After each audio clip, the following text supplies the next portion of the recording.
coming up on 30 seconds until airtime. Mark, 30 seconds until airtime. Once again, stations, if you encounter technical issues during the broadcast, please call the Oregon Studio Hotline at 336-831-0864. Stations, your final time cue will be with 15 seconds until airtime. Mark, 15 seconds until airtime.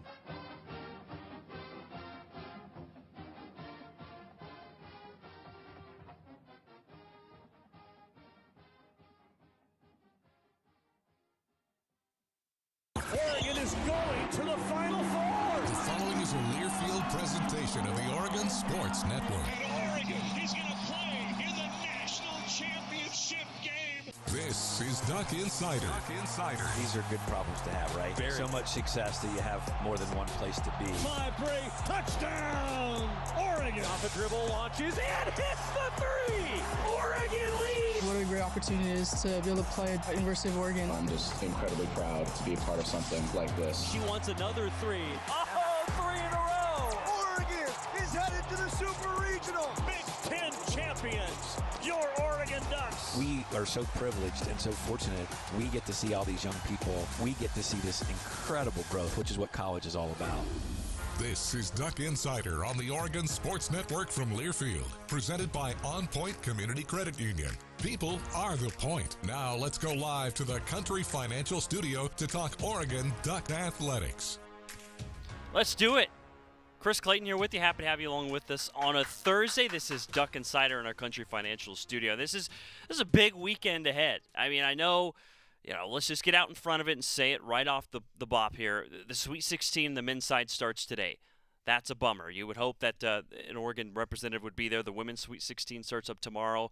But there's still plenty to be happy about, and there's plenty to be accomplished, as we have been talking about throughout the week on Duck Insider with the previous shows available on X and available on YouTube as well. We had Kelly Graves nice enough to come into the studio and talk about it. They're still hard at work. The portal is wide open, and they are getting after it. More than 900 players are now in the transfer portal, and there's some really good ones that the Ducks are currently going after right now. And just know, stuff starts to become official sooner than later. Really soon, our minds, as they should, are going to be slipping into spring sports, and we're going to be focusing on baseball and softball, and of course, it's MLB opening day here today. But last year, for example, some of those key signings that the Ducks made on the men's and women's side, they were announced in April and May officially. So stuff's happening on that front, and just be ready to have your mind open for the exciting news that's to come ahead of hopefully some terrific players that the Ducks are going to bring in from the portal in men's and women's basketball. Now, action that is happening on a playing field, real action, women's lacrosse is going to be playing today. They have made the long trip all the way out to the East Coast, playing with a big challenge for Jess Drummond's team at number 6 Maryland. That one is happening this afternoon. That'll be played at 2 p.m. And, man, what a challenge and what an opportunity it's going to be. I think that's how the Ducks are going to view this one. You've got the long trip, and now that's a Big Ten foe. You go all the way out to Maryland. You're in a new time zone. You're in a new area. But you also have a great team. Oregon is 5-5. They're looking for that first Big Ten win. Maryland, meanwhile, just to give you some context of what type of challenge that it's going to be, the Terps are 6-2. Their only loss this year, those 2 losses coming to top 10 teams. What has bode well for Oregon this year is they've gotten off to terrific starts. Just last time out against Penn State, the Ducks scored the first 3 goals of the game. They led 4-2 early. In fact, when you look at some numbers here for Oregon women's lacrosse, the first and second quarters, they're at +5 and then +9. So those first couple periods is where they've been really good. It's in the second half where statistically they haven't been able to find that consistency and put together a complete game. So for Oregon lacrosse, that's going to be the challenge, is on this road trip where they go out and play Maryland, can they find that consistency and put together an entire game? And that'll be a great opportunity for them. Look, the Big Ten is a really strong powerhouse of a conference in women's lacrosse. So it's not like things are going to get easy. They've just got to try and stay on the horse, be consistent, and the more you play these top-notch elite-level competition like Maryland, the more your team's going to grow from it. I mean, coaches talk about it all the time. You want to watch film and learn from opportunities, play the best, and eventually those good habits are going to start to build up. So, again, that one's going to be starting at 2 p.m. with Oregon playing at Maryland here today. Men's golf is competing right now. They're at the Goodwin. That's a invitational in Stanford, California, and they're feeling good. The men's golf is fresh off a first-place finish here in Eugene. They had that home course advantage and took advantage of the Duck Invitational. As a team, they got first place. Eric Doyle was fantastic in round 3 on Tuesday with a career performance for him, 4 under at a 67. So that's kind of the highlights of what's going on today. And as we kind of think about what's going on and looking ahead to the weekend on this Thursday, it's a big one. Oregon baseball will be in action. There will be beach volleyball, women's tennis, softball, acro and tumbling, and baseball all going on. So there's plenty to be excited about, plenty to look forward to. And I know Duck fans, I know them well, they always have a little bit of a mind on football. Let's think about that. The NFL draft is less than a month away, and there's some marquee Ducks, some big names that are hard at work right now preparing and training and getting themselves ready for the NFL draft. So we'll have an opportunity later on in this show here today on this Thursday to hear back from Josh Connerly and Marcus Harper, 2 elite offensive linemen from that Ducks O-line that was one of the best in the country. Those 2 spoke to the media after Oregon's Pro Day a couple weeks ago and talked about kind of their approach to preparing for the NFL and hopefully doing Ducks proud with stellar pro careers to come ahead. You always need offensive linemen, and the Ducks had 2, at least 2. They had 5 good ones, but the 2 that we'll hear from, Connerly and Harper, were terrific. But Oregon baseball, battling through Big Ten play so far this season. The reality is for Oregon baseball this year, respectfully to the Big Ten, a lot of these series, Oregon's going to be favored. They're the favorite on paper, and it's played out that way. They've won their series. It's really about trying to find that consistency. That's been a key attribute, a key aspect of the game that the Ducks are focusing on. And that's what they're looking for with an upcoming series playing at Ohio State. It's an Ohio State team that they've had a tough schedule, but they are winless in Big Ten play. So for Oregon, part of what they're competing against, not just their opponent, but in a way, and it sounds like a cliche, but they're competing against themselves too. When you're the favorite game in and game out, which Oregon baseball will a lot this season, opponents are going to have a target on Oregon's back because that's an opportunity, for example, a team like Ohio State to turn their season around if they can play well against the Ducks. So I'm not saying Oregon's overlooking people, but it's hard from a mental perspective to really get yourself on that track. And that's part of the challenge for the Ducks this season, and it will be as they go to take on Ohio State. Ryan Milano is in Columbus, Ohio, and he got to his hotel. He settled in, and we had Joey Mack sit down with Ryan Milano and talk about his experience there, his thoughts on basketball season 2 that ended earlier this week, and keys for the Ducks as they take on the Buckeyes. Let's hear the conversation with Joey Mack and Ryan Milano. This is really, really bizarre for me because normally the basketball season comes to a close and it's right into Oregon baseball. But the way the schedule fell, the Ducks were supposed to be on an airplane the day that I was going to be coming back from basketball. So what do you know? Ryan Milano gets to go to Columbus, Ohio, a place that I know he has been thrilled to go to for a long time. And we're going to talk a lot of Oregon baseball, Big Ten play, of course, upon us for a top 10 team. Before we get to that, Ryan, you are a dedicated follower of Oregon women's basketball and Oregon men's basketball. Haven't gotten your thoughts, at least I haven't, since Monday's program. Wrap it up for us, as now it's Sweet 16 Thursday. What's your takeaway now that you've chewed on it for a few days for both of these basketball seasons? Well, first off, today is a little bit sad for me because it's the Sweet 16 starting today, and our teams aren't in it, which is unfortunate. Was hoping to see some Oregon representation in the Sweet 16. But ultimately, I think looking back on it, 2 different stories, I think, for 2 different teams. For Oregon women, I think that the women played extremely well. It was extremely tough battles against both Vanderbilt and Duke. Those games were stressful down to the wire, made my heart race a little bit. And it was really fun. It was really fun to see. And especially for someone's career like a Filipina Che coming to a close, for her to finish on a double-double, I thought was awesome and tremendous. And for Deja Kelly to perform the way that she did down the stretch, felt like it bookended those careers at Oregon really, really well. And Oregon on the women's side has so much talent that obviously transfer portal, all that going on. It's tough to know what a roster will look like coming 7 months from now. But it feels like there are stories that were just starting with the first March Madness run for that team this year. So for the women, I think it's a really positive story ending up the season. For the men, it's a little bit bittersweet where it feels like there was a little bit left on the table with Arizona.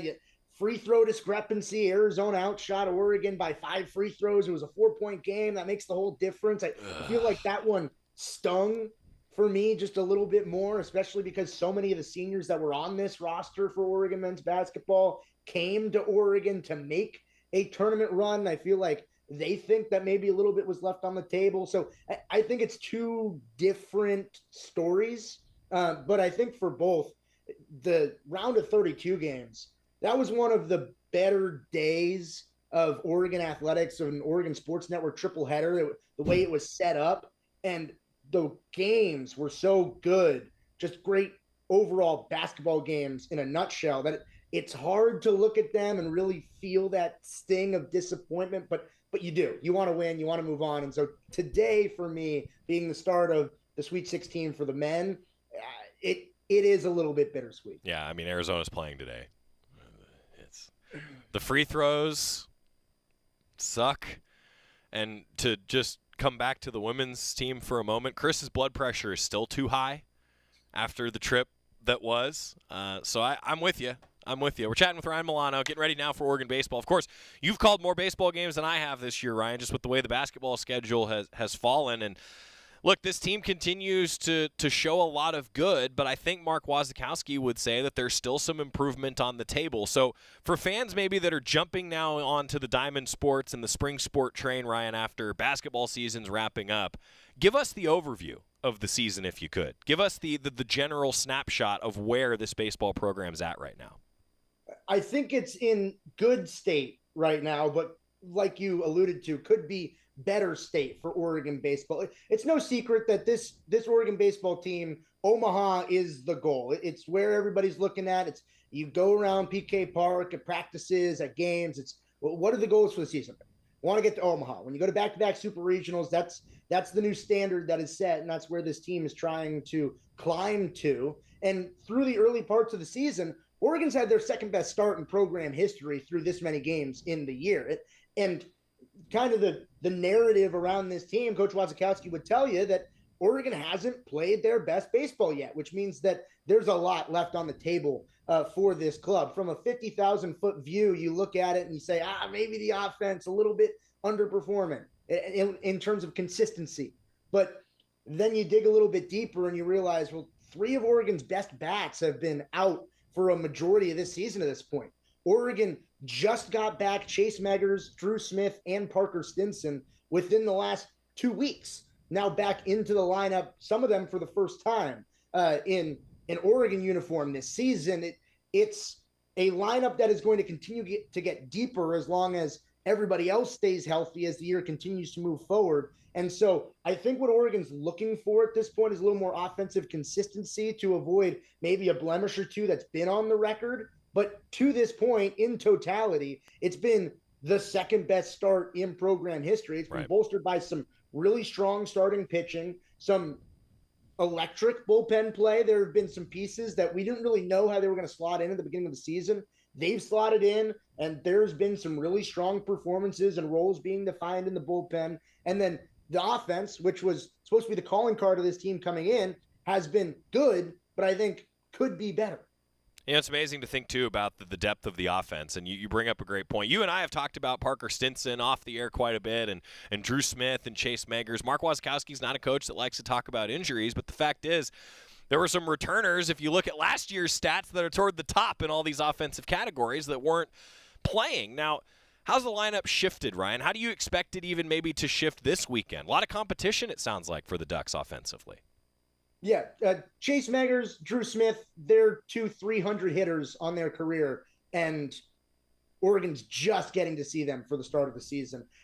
To be frank, to answer your question, I have no idea. I do not know where these guys are going to slide in. I asked Waz about this last week and saying, well, you've got 12, 13, 14 guys that have proven body of work at the collegiate level and really strong body of work at that. What are you going to do now that you have this many guys healthy and available to play? And he kind of kicked it down the line. He said, oh, well, still getting Drew Smith, Parker Stinson, Chase Meggers back 100% from injury. So it wasn't a decision he had to make last week. We'll see if it's a decision he has to make this week, because I don't know. There's 4 or 5 outfielders you can play at any given point. There's 6 or 7 infielders you can play. And the catchers, Oregon, they're slotting the catcher out in left field, who's been a great outfielder in Anson Arrows. They have Chase Meggers behind the dish. Berkeley Mabius and Cohen Nikolai have been 2 of the better freshmen in the conference to this point offensively, and that's just at the catcher position.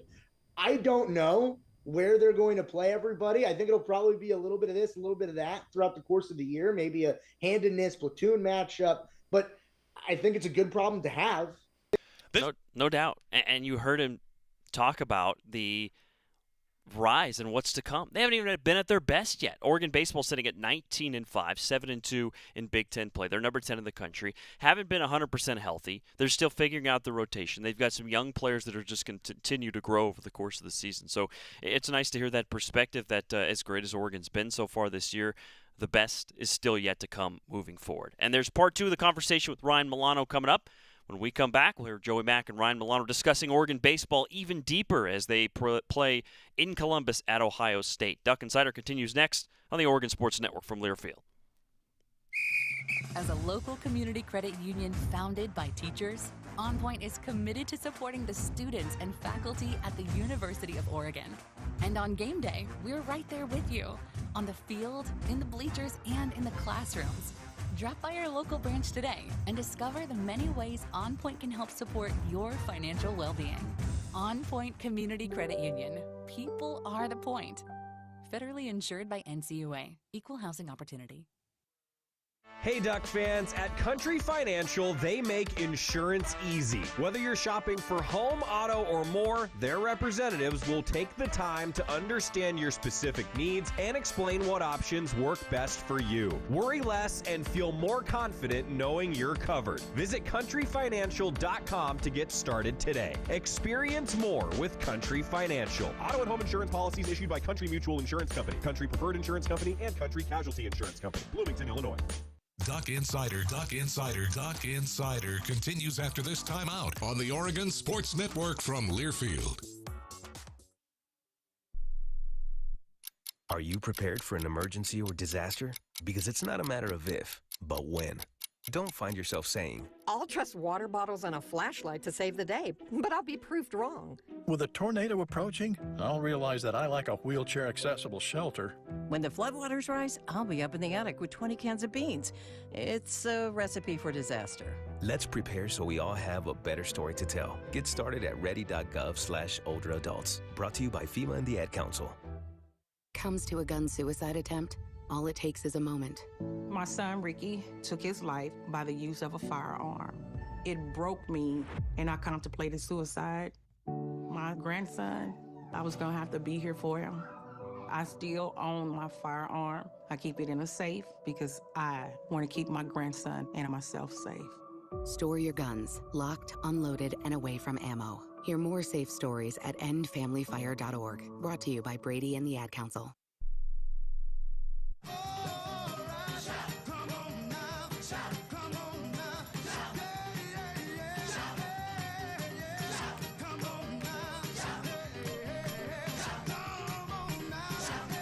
Back on Duck Insider, live from the Country Financial Studio. Happy to have you along with us. Chris Clayton here with you as we continue our breakdown of Oregon baseball. The Ducks making the trip out for a Big Ten battle with Ohio State. The Ducks on paper the favorite in that one against an Ohio State team that's 0-6 in Big Ten play. Always feels good to beat the Buckeyes, right? Let's hope Oregon can have a good series moving forward this weekend. That'll be tomorrow. And as promised before the break, Ryan Milano from Columbus in his hotel room talking to Joey Mack. Part 2 of the conversation as they break down the Ducks and the Buckeyes. Last year we saw how injuries can really impact a program, both on the mound and offensively. You always need depth, and I think especially at the catcher position, you bring up a great point. Like, Chase Magers has that proven body of work now in his career, but these two freshmen have put together a great body of work, and catching's a spot where you do need multiple options. I'm with you as we continue talking with Ryan Milano. Oregon baseball on the road, Ohio State coming up this weekend. Big Ten Conference play is here, and the Ducks have started well in Big Ten Conference play. Let me back up, though, and just say that Mark Wasikowski wouldn't care if the Ducks were in first in the standings or if they were in, well, he probably just wants them to be in first. Ryan knows where I'm going. He hasn't looked at the standing yet, Joey. Yeah. He has not looked at the standings all year. I'm not sure when he'll start. He has not looked at it. Ryan knew exactly where I was going with this. Like, Mark Wasikowski, I don't think it even pays attention to these things, but the truth is that Oregon has proven to be one of, if not the best teams in the Big Ten so far, haven't they? Yeah, they have. The Ducks 7-2 in Big Ten play, at the top of the conference, tied with a few teams at the top of the table. And winning series is tough to do. Oregon has won now double-digit weekend series in a row in the regular season. The Ducks, dating all the way back, I believe, to Stanford of last year was the last time. Either Stanford or Oregon State, back way late last season, was the last time Oregon lost a true weekend series. Even in the Oregon State series, Oregon ended up splitting that series because the Ducks and Beavers played on a Tuesday. This is an Oregon team that is playing really strong baseball, especially to start out conference play. And staying at the top of the table, it's good to front run. It's hard for teams to catch you. If you're not playing great baseball and you're still at the top, it's probably going to mean that you're going to stay at the top for a while. And that's where Oregon's trajectory is headed. And the Ducks have played some really difficult Big Ten opponents to start off the season. USC is a team that factors to be towards the top of the Big Ten Conference as the season moves forward. Oregon swept USC on the road. The Ducks won 2 of 3 the last 2 weekends against a Minnesota team that's played pretty strong baseball and against a Rutgers team that looks like it's going to start playing better baseball, at least what they put as the product on the field at PK Park last week. I think this Oregon team has played some decently difficult competition, especially against USC in the Big Ten, and have pretty successful results against them. And also, Joey, I know we've talked about this, but Oregon misses a lot of the top teams in the Big Ten, at least in the preseason coaches poll. Oregon only plays 2 or 3 of the top 6 teams in the conference. And that means that Oregon's probably going to rack up a lot of conference wins throughout the regular season. And so starting the year at 7-2, having already played USC, I think it puts Oregon in really good shape. Yeah, UCLA, I know Waz hasn't looked at the standings. I have. UCLA and Iowa also are 7-2. And UCLA was not projected to be having a UCLA type of great season, but what do you know? The Bruins have the exact same record as Oregon here today at 19-5. And I think that UCLA series, fans, if you're starting to jump into Oregon baseball, that UCLA series looks like it's going to be a lot of fun here coming up in, less than a month now at this point. But you can't look ahead because, again, Indiana and Nebraska were the teams picked behind Oregon in that preseason poll. They've dropped. Indiana's 5-4. Nebraska's 2-7, got swept by the aforementioned UCLA. So I say all this, Ryan, because I'm curious, now that you've seen the Big Ten a little bit, you've seen some of these new teams that the Ducks are now going to play on a routine basis. And I fully admit I have had to follow more Big Ten baseball because of Oregon baseball now than I ever have in the past.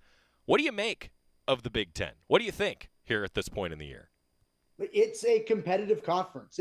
You look up and down, really no teams have swept throughout the course of the year. Oregon was the only team to sweep on the opening weekend. And I believe that the teams that have played Ohio State have been the only 2 teams that have swept in the second and third weekend of the Big Ten season. There have not been very many sweeps to this point in conference play, which means that there are really competitive series and really competitive baseball going on.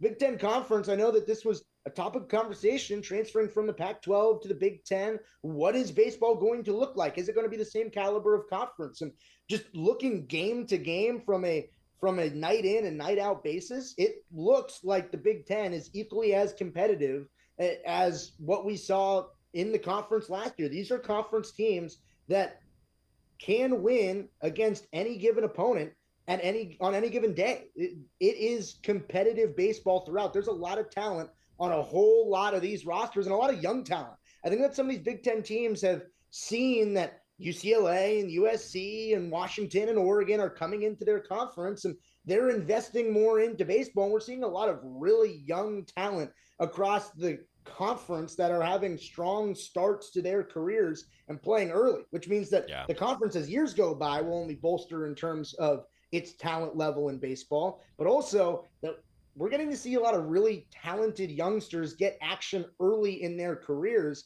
and they're playing really well early in their careers. We saw it a lot with Rutgers last week, who were led by a lot of freshmen that put together some really stellar performances. I think the conference is only going to continue to get better, and even where it is now, it is competitive game in and game out. I wonder how much recruiting even shifted during the conference realignment era to some of these programs. Now you talk about Ohio State, though. They're the only team without a win in Big Ten play. They're 0-6. They're sitting at 6-15 overall. So just looking at the numbers, Ryan, it's a series that Oregon needs to take care of business in.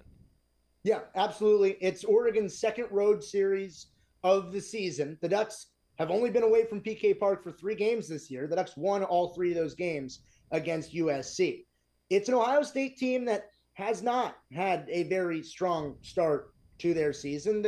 They haven't played tremendous baseball.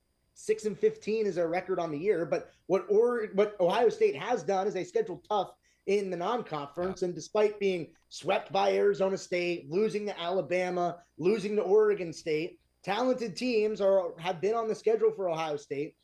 Those games have been close. 2 of the 3 losses against Arizona State were by 2 runs. It was a 2-run loss to Alabama. It was a 2-run loss to Oregon State. These are ranked teams that Ohio State has played tough, granted, haven't been able to win those games. So Oregon's looking to keep that streak continuous. Just find ways to win, even though Ohio State is a team that they'll allow runs. They have. But their offense has put up numbers throughout the course of the season, and the offense has kept Ohio State in ball games to this point in the year. So it's going to be a big emphasis on Oregon's pitching. Can Oregon's pitching limit the Ohio State's bats? And can Oregon's offense continue to take advantage of a pitching staff that has been taken advantage of a few times this season? And I think it's safe to say that Oregon's pitching staff has demonstrated a little bit more depth this year than maybe even in years past. Bullpen's got some different options, and the Ducks have been able to stick with that same starting rotation that, for the most part, has been pretty consistent this year. Yeah, absolutely. And there's a little less proven in this year's staff as there have been in years past. Grayson Grinsell coming in. And I think Grayson would tell you it hasn't been his greatest start to the year. It took him a few games, a few starts to really ramp up. And now we're seeing what he did on Friday last week, Friday the week before. We're starting to see the Grayson Grinsell that was named a second-team All-American coming into the year. And I think the big revelation for this Oregon team, the biggest surprise, quote unquote, from what we saw as a body of work last season to this season has been Colin Clark. He has been fantastic, maybe one of, if not the best pitcher in the conference to this point. Granted, last week against Rutgers, he did get touched up for 4 runs. It was his worst start of the year. Yeah, 4 runs is his worst start of the year. How about that? I'm pretty sure he'd only given up 6 runs total coming into that start. He has been awesome on the hill, and Waz has even alluded to it. He might be making some strides to, competing for Grayson for that Friday slot. And really, I don't really care who pitches on Friday and who pitches on Saturday. For me, they're both Friday night starters. That get the job done, put up zeros on the board, and that's what Oregon's pitching staff has been doing to this point. Will Sanford, as a freshman on Sundays, has been just a touch inconsistent, but when he is on, he is really special to watch. Talk about the freshmen in this conference. Oregon has some really talented freshmen, and Will Sanford's one of them, and he beat out Jason Wrights for a spot in this weekend rotation. Wrights pitched pretty well throughout the course of non-conference play, and he's someone who can throw hard, miss barrels, and go deep into outings. He can ramp it up close to 100 miles an hour, and Will Sanford got the weekend start. That tells you just what this coaching staff thinks about what Will Sanford can do on the mound. I think that Oregon is in a strong spot in terms of their pitching staff. And you mentioned the depth. It is deep. We haven't even touched on a guy like Ian Umlaut, who seems like he comes in every Tuesday and throws up a zero on the board himself. It's a staff that has maybe 6 guys that could consistently start for you.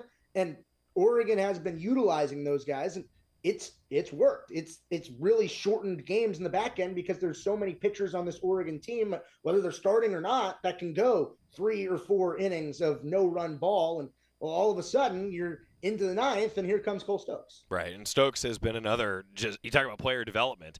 Cole Stokes has been another one that's been in this program now in high-leverage situations, has come through. And, just one example of this, right? Like, you talk about the Santiago Garcia of the team, right, that can come in and be a different look. And then you mentioned Wright.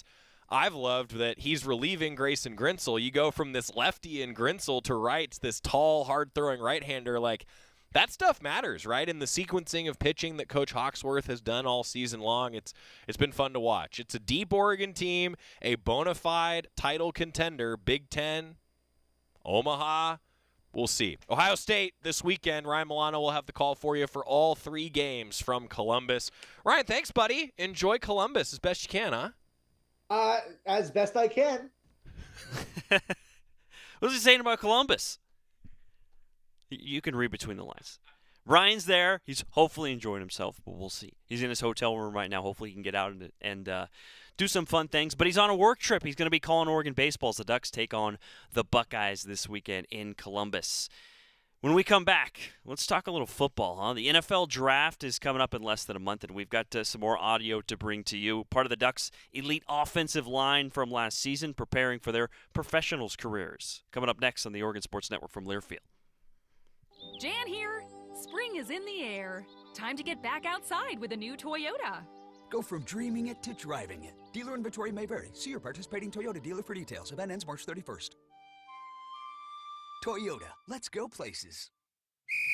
As a local community credit union founded by teachers, OnPoint is committed to supporting the students and faculty at the University of Oregon. And on game day, we're right there with you, on the field, in the bleachers, and in the classrooms. Drop by our local branch today and discover the many ways OnPoint can help support your financial well-being. OnPoint Community Credit Union. People are the point. Federally insured by NCUA. Equal housing opportunity. Jan here. Spring is in the air. Time to get back outside with a new Toyota. Go from dreaming it to driving it. Dealer inventory may vary. See your participating Toyota dealer for details. Event ends March 31st. Toyota, let's go places. Duck Insider, your home for the latest news on Oregon athletics on the Oregon Sports Network from Learfield. This message is for Shauna, my mom, who just finished her high school diploma. I wanted to say I'm so proud of you for finishing school. You taught me it's never too late to achieve your dreams. I hope to make you as proud as you have made me. When you graduate, they graduate. Finish your high school diploma for you and for them. Visit finishyourdiploma.org to find free and supportive adult education centers near you. Brought to you by the Dollar General Literacy Foundation and the Ad Council. You said you'd never buy your kid candy from the checkout aisle. Or forget extra diapers. You'd never lick your thumb to clean their face. Never, ever become a minivan mom. So when you say you'd never leave your child in a hot car, no, it can happen. Cars get hot fast, and kids can be at risk in temperatures as low as 60 degrees Fahrenheit. Never happens. Before you leave the car, always stop, look, lock. Brought to you by NHTSA and the Ad Council.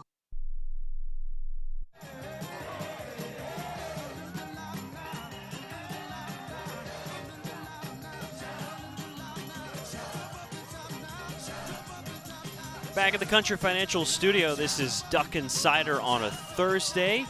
Happy to have you along with us. Chris Clayton here with you. I do have an update for you. Men's golf in action right now at the Goodwin in Stanford, California, and they're coming off a really strong performance here in Eugene at the Duck Invitational, and things are going well again. They're keeping it rolling. First place in a crowded, loaded field. Oregon is in first place. Now, not every team has gone all the way through and has started yet, but some top-tier and terrific programs are going. Long Beach State right now in second, along with SMU, BYU, Colorado near the top, but the Ducks at 3 under are leading. So a great start for Oregon men's golf as they are in action right now. And don't forget, also coming up in now a half hour on Big Ten Plus, Oregon women's lacrosse will be playing over on the East Coast at number 6, Maryland.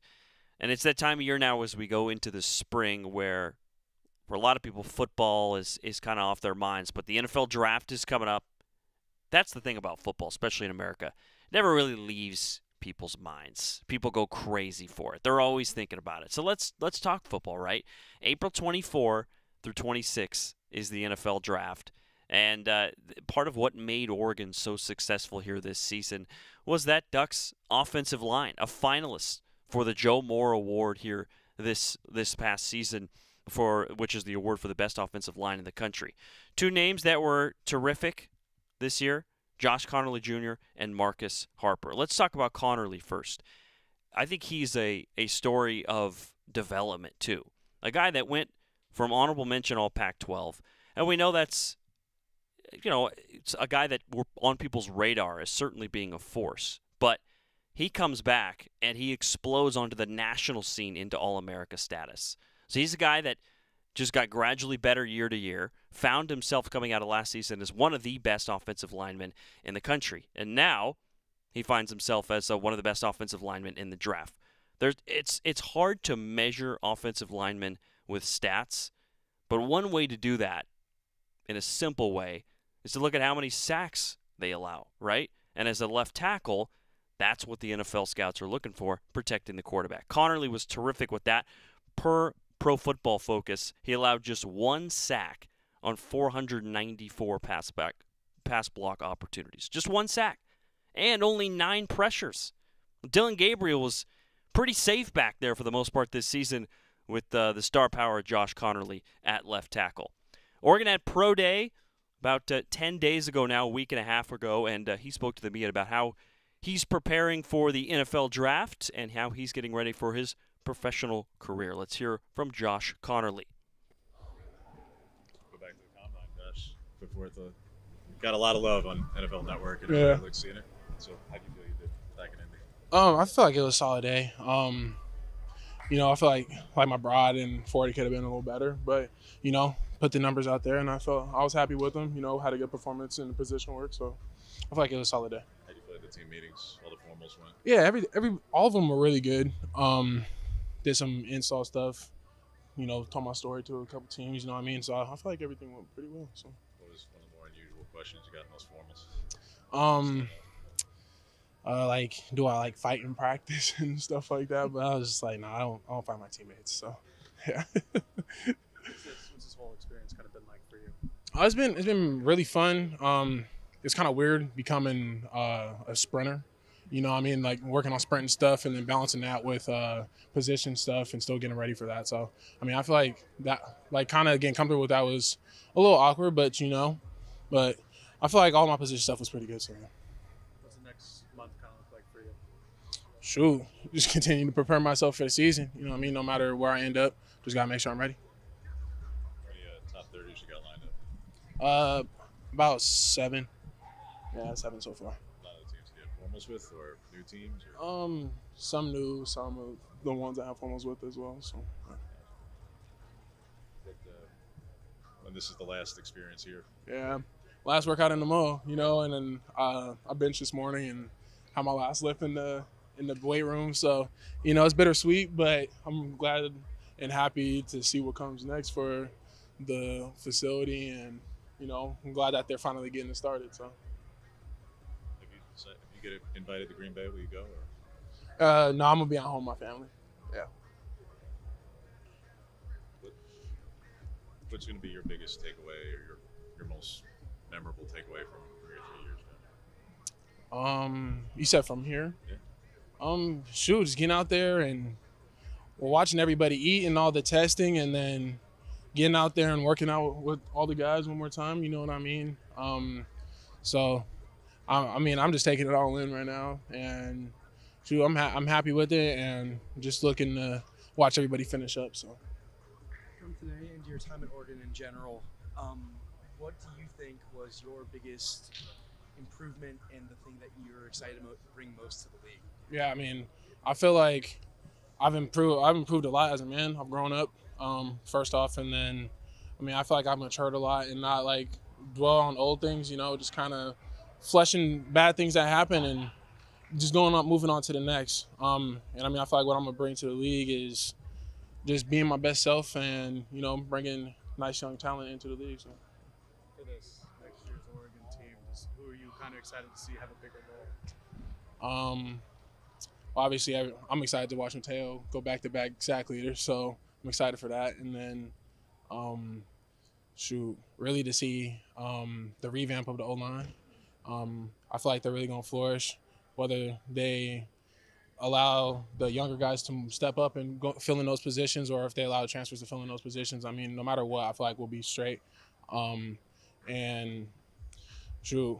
know, Dante Moore, Austin Novosad, Luke Moga. I mean, I'm ready. It's a battle no matter what. You know what I mean? That's one thing that Coach Lana emphasizes, and I'm waiting to see who comes out on top. And I'm ready to see, like, a lot of the new guys that transferred in, see them ball out. So, because I feel like we've always had great transfers that came in and made an instant impact. So, watching that continue to happen. Is there any linemen we should be on notice about? All of them, the whole room, in my opinion. There's no room that works like us in the country. So, you know, I feel like everybody is ready to step up and show what they can do. So. There's been a lot of talk about some tackles moving to guard this year when they get to the NFL. Yeah. How do you feel about playing tackle or guard, left or right? I mean, no matter where I put it, I know I can flourish. So that's kind of my take on it. It doesn't really matter to me. Wherever I'm given the opportunity to play, that's where I'll play. Being that next tackle in particular, Josh, out of here, where when you came in here, obviously the name preceded you, before Right. other guys for that. All right, yeah, there are a couple of guys in between too in the NFL, but like that you're the next in a line that just continues to grow here. That this is an offensive line institution. Yeah, I mean, I feel like that's what I came here for, to leave my mark and continue legacies and leave my own. And I feel like there's a lot of guys that are gonna be on the come up to leave their legacy and so far and so forth. You know what I mean? So. Josh Connerly, the All-American Josh Connerly, going to be doing Duck fans proud as he heads into his professional career. And it's also fun to hear him give the blessing, if you will, to the younger Ducks offensive linemen that are coming up and to the coaching staff. He knows that even with his absence, there's going to be a good group looking ahead next year. It's also funny to hear the question of, they asked him point blank, does he fight people in practice? He said, no, I don't fight my teammates. Some people do, though. Some coaches even encourage it. But Josh Connerly says he does not, for the record, fight his teammates in practice. So that's what he'll be bringing to the professional ranks. When we come back, we'll hear from Marcus Harper as well, another star Ducks O-lineman that'll get his time in the NFL as well. Coming up next on Duck Insider on the Oregon Sports Network from Learfield. At Shadow Hills Country Club, we're more than just an award-winning golf course and practice facility. Our events team offers all-inclusive event pricing that allows us to take care of all the details while you enjoy your event. Our indoor and outdoor venues offer you a wide variety of fully staffed options that put the focus on you. From weddings to business and social events, at Shadow Hills Country Club Events Center, you get the benefits of a resort atmosphere and amenities in a peaceful country setting, just minutes from downtown Eugene. Call for a tour today or visit shadowhillsevents.com. As a local community credit union founded by teachers, OnPoint is committed to supporting the students and faculty at the University of Oregon. And on game day, we're right there with you, on the field, in the bleachers, and in the classrooms. Drop by our local branch today and discover the many ways OnPoint can help support your financial well-being. OnPoint Community Credit Union. People are the point. Federally insured by NCUA. Equal housing opportunity. This is Duck Insider. Duck Insider on the Oregon Sports Network from Learfield. August was born 3 pounds, 9.8 ounces. When I first saw him, it was a whole range of emotions. There's stuff I still want to do. Being a young dad, it's not giving up. It's shifting. I looked through his eyes. I envisioned a whole future with him already. To throw the first football to him, give him ice cream for the first time. My life is now devoted to his life. Through all of fatherhood's firsts, never stop being a dad. Visit fatherhood.gov to hear more. Brought to you by the U.S. Department of Health and Human Services and the Ad Council. You took the first step and quit smoking, but even former smokers may still be at risk for lung cancer. That's why SaveByTheScan.org wants you to know about a new low-dose CT scan that can detect lung cancer early. It takes only 60 seconds and could save your life. You took the first step, now take the next. Visit SaveByTheScan.org for a simple quiz to see if you're eligible and talk to your doctor about screening. SaveByTheScan.org is brought to you by the American Lung Association's Lung Force Initiative and the Ad Council.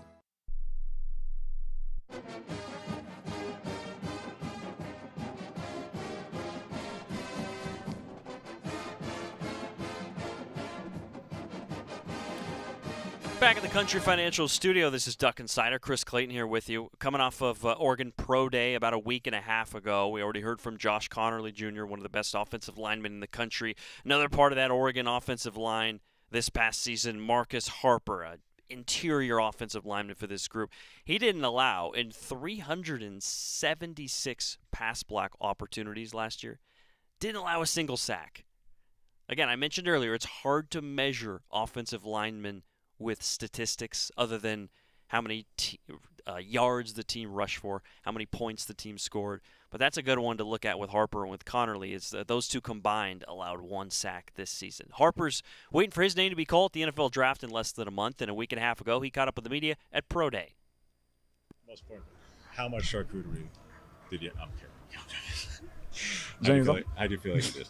Oh, I did phenomenal. I did what I came here to do, show off my athleticism, show off my confidence, show off my twitchiness and explosion, and I got that done. And I'm just happy I got to do it with the guys, you know what I'm saying? Just sit there and, continue to do my thing, man. Anything that you were shooting for that you feel like you either hit or came up short on? Or that vert, I was reaching for a 30. I wasn't disappointed with my jump, but, I wanted to jump a little bit higher on the vert. And I was glad with my 40. I think the time somebody clocked a 4.9 or anything at 5.0, so I was satisfied with that.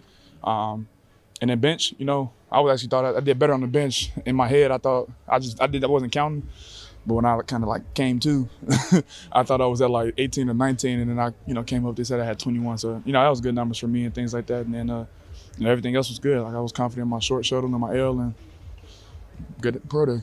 I was out here cussing, man. What do you feel like being out here for, last time in the mill, last time working out here? Sense of gratitude, just a sense of accomplishment. I know, again, the mission was always to come out here to Oregon and kind of become the best version of myself. Along the way, I didn't know that I was going to get a coaching change.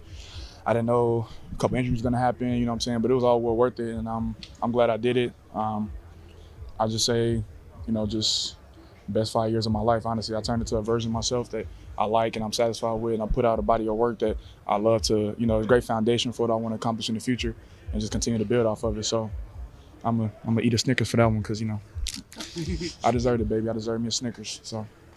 Not going anywhere for a while. Yeah, not going nowhere for a while, but the Snickers will be going to my stomach right after this interview. So, but yeah. What are you gonna miss the most about Eugene? I'm gonna just really miss like the family aspect. Honestly, I was one of, I don't even know, like 4 or 5 players that's here from like the original class and things like that. And the landscape of college football is a lot different than what it was when I came in. So I don't know how much of, I say loyalty, guys are going to have to teams just because of, the NIL and like the numbers floating around. But I'm going to miss coming in here and, hearing Tez hit the oi, you know what I'm saying? And I don't know if I'll, having guys like Josh and Johnny and Nashar, like, we'll probably all go hang out after this, you know what I'm saying? Having that around and just walking in and being familiar with the trainers, like it felt like this is home for me. So, you never want to say goodbye. And it's not even goodbye, it's just to see you later. So I'm just miss being home. What does it mean to you to be one of those last guys of the crystal ball era? Because this is the end. There are no money. Yeah, I know. After this is it. Yeah, it's you, yeah. It's Dante. If you go way back, Keon ain't even here. But yeah, I know. Him and Pat, like it's you 4 or 5, and that's it. Yeah, it shows a lot of perseverance in who I am as a man and who I am as a football player. Not being able to run from hard challenges when they came across, and always being able to fight and make lemonade out of lemons. You know what I'm saying? Like the Cars, I won't say were never in my favor, but you got to make do what you do. Alex Mirabal said a quote that I'll never forget. Like, your first year that you get into something, like that's, they're going to hold your hand and kind of give you like the tools, but whatever you make of that is up to you. And ever since he told me that, I was like, I know what I wanted to leave. I know what I wanted to do sitting here today and feel a sense of like accomplishment, gratitude, and knowing that like I came 2,000 miles from my front door, overturn every stone possible, and accomplish everything I wanted to accomplish. And that's really what this day was. So it's like, I'm just happy, man. You know what I'm saying? Trying not to get choked up, but it's I'm I'm gonna miss this place for real because it's gonna be different. It's different from here on out. You know what I'm saying? But I'm just miss everything. I'm miss seeing that duck, miss duck walk. Yeah, so I'm just happy, man, for real. What's the next month look like? Yeah, so I got to go out to Chicago on April 8th, somewhere in that time frame. I got to do a pro day over there, and then know a couple teams be hitting my line soon after they see the performance today, and just kind of just honing in and just kind of doing the same thing I was doing. You know, it's a lot. I heard this is the longest month of your life because, again, everything's just up in the air, and that's honestly what I'm looking to do is just mess with Jamari Caldwell acting a fool. But yeah, just, you know, if I got to stay up here, stay up here. If I'm not, I'll probably go to Houston, train with my guys down there, and then, you know, everything is up in guys at that point. So that's for the Bears local. Yeah. So I gotta go out there and do some things with them, and it'd be nice to come back to the hometown. You know what I'm saying? And so, but yeah, I just got to do that, and y'all know what I'm gonna do. I'm gonna keep working. So that's really it.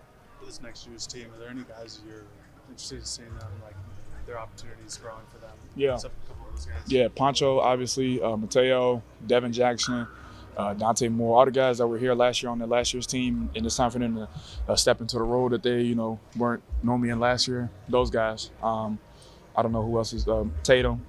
I'm trying to think who else is on. Evan Stewart. Everybody, it's time to step the F up. You know what I'm saying? Because with Landon, the foundation that he's built, like, it's a standard now. And if you drop below that, shame on you, because you're doing a disservice to guys that have been here and put in the work, and you do a disservice to guys younger than them because they're not seeing what Oregon football is all about, like the new Oregon football. So all those guys, time to step up and live a different way to get a different result, because obviously we didn't hold what we wanted to hold at the end of last year. Nothing I could do about it, but it's in their hands, and I know that they'll get the job done. I know they brought in some offensive linemen in particular, but for the guys who are returning, we saw Dave, we saw Kavika, but they're going to have to be contending with either Matt coming off an injury or now Emmanuel coming in. But what about even those younger guys, those freshmen we need to see, but Fox or Trent? Tell us about some of those young guys. What do we see that you see every? It's a lot of potential, but it's only going to stay potential if you don't tap into it. You know what I'm saying? So it's time for them to, you know, lock in, hunker down, figure out where their strengths and weaknesses are, and how can they get 1% better. Because that's not, it's the league Terry's job to, you know, give you the tools, but it's their personal job to figure it out themselves. You know what I'm saying? Like, y'all not freshmen no more. You know what I'm saying? Dave and Kavika, y'all not sophomores anymore. Y'all not, you know, whatever it is. It's time for y'all to step up. You know what I'm saying? Y'all done seen the guys in front of you, how we went about and did it. It's time for y'all to go get y'all's, and you know, that's up to them. It's an open line of communication. They ever need anything, but it's time for them to step up and turn up. Because, you know, again, the offensive line room, 2 years back-to-back Joe Moore Award finalists. I need one of these guys to have a Joe Moore Award, like, be a winner. You know what I'm saying? And it's up to them. And it's going to be a lot of work, but it's going to be well worth it at the end of this. So. It's going to be weird seeing Bear Alexander in an Oregon uniform. Man, it was weird when I saw him, because I was up here at practice on Saturday, and I'm like, that's wild. I remember going against you at USC, was that 2 years ago, and things like that. Georgia in your first game. Georgia, yes. Jesus Christ, yeah. Georgia and things like that. Yeah, that's what I'm saying, yeah. So, hopefully, again, he can add to this team and add some special things to this team, because we need everybody. You know what I'm saying? It's not going to be an offensive effort. It's not going to be a defensive effort. It's not going to be a special teams effort. It's going to be all 22 and then some. So hopefully he can add something special to the Oregon offense. His Oregon team. And let's keep going. Like I said, they got to worry about spring ball and things like that, and hit it. Working on snapping also? Yeah, I got a lot of some center snaps over there. That's, you know, again, versatility's been the name of the game. Like I said, I did 2 years at left, this past season at right, and then I was doing snaps every single day. So, like I said, whatever you need me to do, just know I'm gonna do it full throttle, and I'm gonna dominate it too. So, like I said, whoever need Marcus Harvey, you know my number. Yeah. What do you bring to an NFL team that's gonna pick you in the coming month? Confidence, dominance, a good personality, a leader. Someone's gonna come in and be a diligent hard worker. I'm a great locker room presence. On top of that, I understand the balance of, you know, there's time to, you know, have fun, and then there's time to be a leader and hanker in. I've been able to find that balance perfectly. I'm gonna work my tail off. I've been doing that since I came out of my mom's womb. I worked to get out of her womb. So, you know what I'm saying? And then I'm also have fun with it too. Like, I don't take myself too serious. You see, I got the Snickers in my pocket. But you know what I'm saying? I'm just a well-rounded person. I'm a good individual. I'm a great locker room leader. I'm gonna hold my guys accountable, and not only that, I'm gonna hold myself to a higher standard than the guys so they can follow suit. And then, like I said, on the football side, I provide versatility, play left, right, play center, and do it with confidence and dominance. So, like I said, NFL teams, you know, in my line. Marcus Harper, I love it. Do it with confidence and dominance. Put that on a shirt. That's a nice life philosophy, too. It's going to be fun to track the careers of Connerly and Harper as they go on to the NFL. One last break. When we come back, we'll wrap up the show. Duck Insider on a Thursday on the Oregon Sports Network from Learfield. Hey Duck fans, at Country Financial, they make insurance easy. Whether you're shopping for home, auto, or more, their representatives will take the time to understand your specific needs and explain what options work best for you. Worry less and feel more confident knowing you're covered. Visit countryfinancial.com to get started today. Experience more with Country Financial. Auto and home insurance policies issued by Country Mutual Insurance Company, Country Preferred Insurance Company, and Country Casualty Insurance Company, Bloomington, Illinois. As a local community credit union founded by teachers, OnPoint is committed to supporting the students and faculty at the University of Oregon. And on game day, we're right there with you, on the field, in the bleachers, and in the classrooms. Drop by our local branch today and discover the many ways OnPoint can help support your financial well-being. OnPoint Community Credit Union. People are the point. Federally insured by NCUA. Equal housing opportunity. Your daily dose of Oregon athletics. This is Duck Insider from Learfield.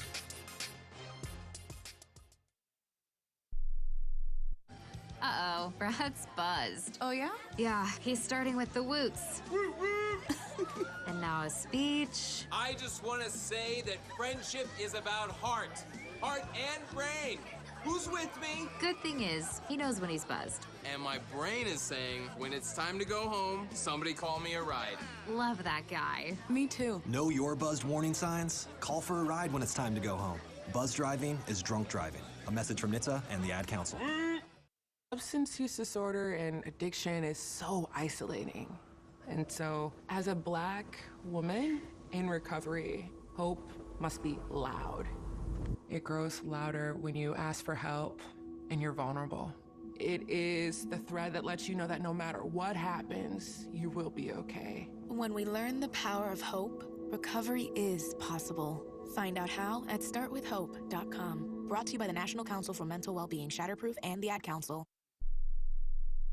I'm coming home to the place that I remember. Back to the land of my first love. Would you spread wide your arms for this? Wrapping up the show, back on Duck Insider. Chris Clayton here with you. It's a big weekend ahead. Thankfully, we have a show tomorrow. We're going to be able to break down and discuss a lot that's going on. It'll be myself and Joey Mack, and we'll kind of break down the schedule, what lies ahead. Again, coming up now in just a few minutes, Oregon lacrosse going to be playing. Big matchup, big opportunity for them playing at number 6 Maryland. Ducks lacrosse and Jess Drummond, they've got off to such good starts this year. Can they keep it going for 4 quarters? An awesome opportunity for them. An update on Oregon men's golf as they're competing right now in Stanford, California. And they're tied for first right now. 3 under as a team, still early on that one. An all-day affair for them. And tomorrow, big one. Beach volleyball with the doubleheader, 10 a.m. and 2 p.m. Women's tennis, softball, acro and tumbling, baseball, all playing tomorrow. Huge weekend ahead, and we'll have it all for you coming up on tomorrow's show. Have a good day. See you Friday. Put your phone on D&D. That means do not disturb when you're driving. And when you're going from point A to B, I need you to stay safe, please, so always sing with me. So put your phone on D&D. That means do not disturb when you're driving. And when you're going from point A to B, I need you to stay safe.